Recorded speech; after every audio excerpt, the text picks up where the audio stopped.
Welcome. In this video I'm going to show you how you can get more details on your photos with the XIAOMI 12S Ultra. So first of all, I can recommend you to go to the more modes, select 50 megapixel mode.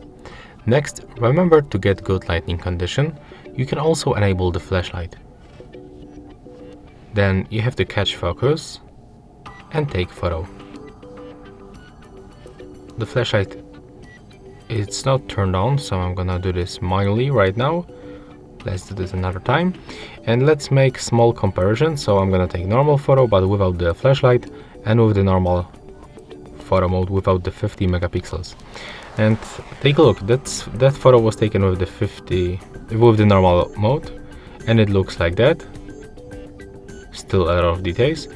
And let's take a look for this 50 megapixel mode. As you can see right here, we can zoom in definitely closer, and for me that's definitely more details that we can find on this picture.